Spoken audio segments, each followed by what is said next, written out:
ನೆನಪಾಗುತ್ತೆ? ಹಸಿರು, ಸ್ವಚ್ಛ ಗಾಳಿ, ವಾಕಿಂಗ್ ಟ್ರ್ಯಾಕ್, ಮಕ್ಕಳ ಆಟದ ಜಾಗ ಮತ್ತು ಸಾರ್ವಜನಿಕರ ವಿಶ್ರಾಂತಿ ಸ್ಥಳ. ಆದ್ರೆ ಇದೇ ಪಾರ್ಕ್ಗಳ ಜಾಗದಲ್ಲಿ ಸರ್ಕಾರ ಹೊಸ ಪ್ರಯೋಗಕ್ಕೆ ಮುಂದಾಗಿದೆ. ಸದಾ ಹಸಿರಿನಿಂದ ಕಂಗೊಳಿಸ್ತಾ ಇದ್ದ ಸರ್ಕಾರಿ ಉದ್ಯಾನವನದಲ್ಲಿ ಈಗ ಸರ್ಕಾರ ಹೊಸ ಪ್ಲಾನ್ ಮಾಡಲು ಹೊರಟಿದೆ. ಸರ್ಕಾರದ ಈ ಹೊಸ ಯೋಜನೆ ಬಗ್ಗೆ ವಿರೋಧ ಪಕ್ಷದ ವಿರೋಧದ ನಡುವೆಯೂ ಕರ್ನಾಟಕ ಸರ್ಕಾರಿ ಉದ್ಯಾನಗಳ ಸಂರಕ್ಷಣೆ ಕಾಯ್ದೆ 1975ಕ್ಕೆ ತಿದ್ದುಪಡಿ ತರಲು ರಾಜ್ಯ ಸಚಿವ ಸಂಪುಟ ಅನುಮೋದನೆಯನ್ನು ನೀಡಿದೆ.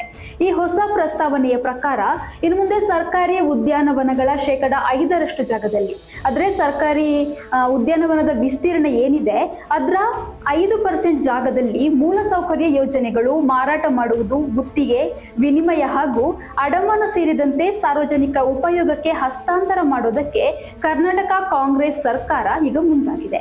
ಆದ್ರೆ ಈ ನಿರ್ಧಾರ ಪರಿಸರ ಪ್ರೇಮಿಗಳು, ಸಾರ್ವಜನಿಕರು ಮತ್ತು ವಿರೋಧ ಪಕ್ಷಗಳ ತೀವ್ರ ಆಕ್ರೋಶಕ್ಕೆ ಕಾರಣ ಆಗಿದೆ.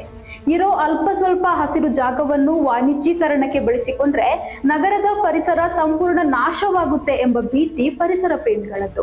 ರಾಜ್ಯದ ಸರ್ಕಾರಿ ಉದ್ಯಾನಗಳ ಒಟ್ಟು ವಿಸ್ತೀರ್ಣದ ಗರಿಷ್ಠ 5% ಜಾಗವನ್ನು ಸಾರ್ವಜನಿಕ ಉಪಯೋಗಕ್ಕಾಗಿ ವಿವಿಧ ರೀತಿಯಲ್ಲಿ ಹಸ್ತಾಂತರಿಸಲು ಅವಕಾಶ ಕಲ್ಪಿಸುವ ಉದ್ದೇಶದಿಂದ ಕರ್ನಾಟಕ ಸರ್ಕಾರಿ ಉದ್ಯಾನಗಳ ರಕ್ಷಣೆ ಕಾಯ್ದೆ 1975ಕ್ಕೆ ತಿದ್ದುಪಡಿ ತರಲು ಸರ್ಕಾರ ಮುಂದಾಗಿದೆ ಎನ್ನಲಾಗ್ತಾ ಇದ್ರು ಇದಕ್ಕೆ ಬಿಜೆಪಿಯಿಂದ ತೀವ್ರ ವಿರೋಧ ವ್ಯಕ್ತ ಆಗ್ತಾನೆ ಇದೆ. ಈ ಬಗ್ಗೆ ತಮ್ಮ ಎಕ್ಸ್ ಖಾತೆಯಲ್ಲಿ ಪೋಸ್ಟ್ ಹಂಚಿಕೊಳ್ಳುವ ಮೂಲಕ ಸರ್ಕಾರದ ವಿರುದ್ಧ ಕಿಡಿಕಾರಿರುವ ಬಿಜೆಪಿ ರಾಜ್ಯಾಧ್ಯಕ್ಷ BY ವಿಜಯೇಂದ್ರ, ಸರ್ಕಾರಿ ಉದ್ಯಾನಗಳು ನಾಗರಿಕರ ಆರೋಗ್ಯ, ಪರಿಸರ ರಕ್ಷಣೆ ಮತ್ತು ಸಾರ್ವಜನಿಕ ಬಳಕೆಗೆ ಮೀಸಲಾಗಿವೆ. ಇಂತಹ ಜಾಗದ ಒಂದು ಭಾಗವನ್ನು ಮಾರಾಟ, ವಿನಿಮಯ ಅಥವಾ ಅಡಮಾನ ಇಡುವಂತಹ ಪ್ರಸ್ತಾವನೆ ಪರಿಸರ ಮತ್ತು ನಾಗರಿಕ ಹಿತಾಸಕ್ತಿಗೆ ವಿರುದ್ಧವಾಗಿದೆ ಎಂದು ಆರೋಪಿಸಿದ್ದಾರೆ.